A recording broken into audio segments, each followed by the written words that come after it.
Okay, as a founder, your most valuable asset isn't your time, it's your focus.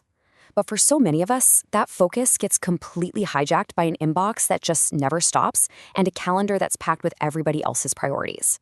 Today, we're going to explain why that happens and lay out a really simple protocol to get your strategic momentum back on track. Man, this quote just hits the nail on the head, doesn't it? It perfectly captures that feeling of modern leadership paralysis. When every single task is screaming for your attention, you just end up in this state of constant reaction, and you make zero progress on the work that truly matters. So let's dig into the root cause of this trap. So, why does it feel like you're drowning? Well, the key insight from our source material is this: that feeling of being constantly behind. It's not a personal failure. It's not that you're bad at organization. It's a systemic flaw in the way modern work is set up. But the good news is, it's a flaw you can actually architect your way out of. And this is what we call the urgency trap. It's the default mode for most leaders, where every single request that comes in feels like it's a top priority. Your focus gets scattered across all this reactive noise, and it just completely torpedoes any chance you have of doing the deep work that drives real growth. You see, that constant feeling of urgency isn't strategic, it's manufactured. It's the result of what our source calls the approval tax. That's the invisible price you pay every time you prioritize someone else's request over your own vision, just so you can be seen as responsive. So, what's the real cost of paying this tax? Let's break down the massive difference between a day you spend getting real strategic traction versus a day that's just lost to all that reactive noise. The source material gives us this perfect little story to illustrate the point. A founder with a super clear vision, but whose daily reality was just this relentless flood of other people's priorities, completely hijacking her calendar.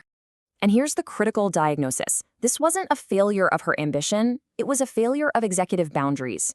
Saying yes feels easier in the moment, right?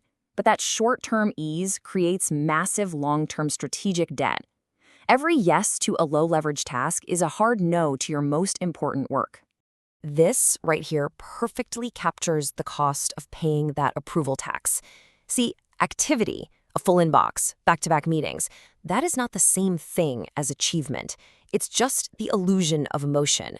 You're basically running on a treadmill, burning a ton of energy without moving your business forward one single inch.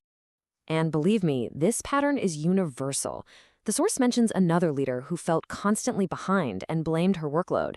But when they did a simple audit, the real problem was obvious. Her schedule was being dictated by external demands, not her own internal strategy.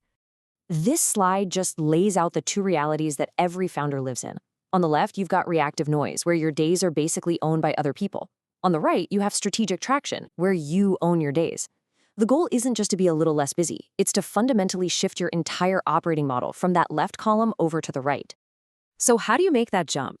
You install what the source calls the Priority Shield Protocol, a simple, really powerful habit that acts as the core architectural brick of a high-leverage schedule.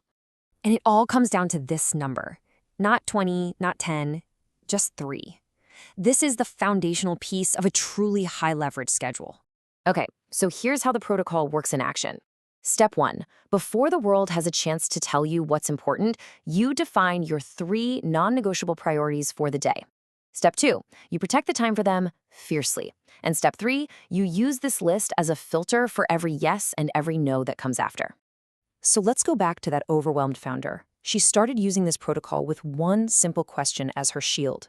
Does this move my real priorities forward? That question wasn't just a filter. It was the tool she used to finally enforce her own executive boundaries. And the result? It was absolutely transformative. It wasn't about finding more hours or adapting some complicated new system. Nope. It was about making a simple, powerful choice. The choice to honor her own strategic decisions above all else. This becomes your new operating mantra. 3 priorities, 1 day, real traction. This relentless focus is what cuts through all the noise and builds the only thing that actually matters: strategic momentum. But let's be crystal clear, this is not just another to-do list hack. This is a fundamental mindset shift. It's a daily practice of professional courage. There is a reason our source calls this courageous prioritization. It takes real courage to say no. It takes courage to disappoint someone in the short term to protect the integrity of your vision in the long term. This is the conscious act of refusing to pay the approval tax. Building this muscle requires daily practice. It's a commitment to being brutally honest with yourself about your capacity, recommitting to your own strategic direction, and protecting your focus like it's the most valuable capital you have. And that really brings us to the ultimate question. This isn't about managing tasks, it's about leading with real intention. The most critical pivot any founder can make is shifting from a default strategy of pleasing everyone to a deliberate one of protecting the vision. So what could you build if you made that choice today?